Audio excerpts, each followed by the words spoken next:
10 at 9 na taong gulang na mga bata may nakakita ng multo sa banyo. Show the door. Wait lang. Shh. Kasi, nandito kami. Iisa na ako kasi nakalock yung pinto. Tinignan namin dito, tapos parang may nakita kaming buhok. Parang, Brown? di ko alam. Ano? Brown yung ulo niya? She was sitting in the bathtub. She was like,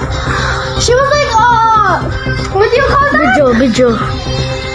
She was doing like, baka kayo guys makatulong sa amin kung,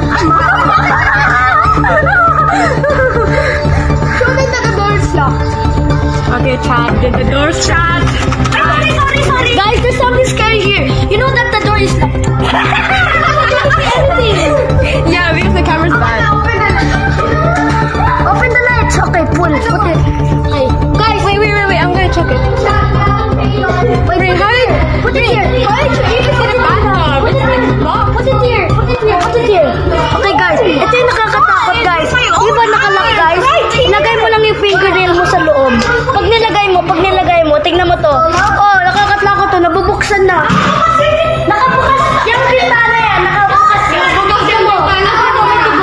May dugo.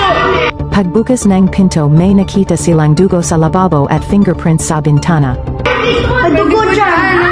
Tingnan mo yung picture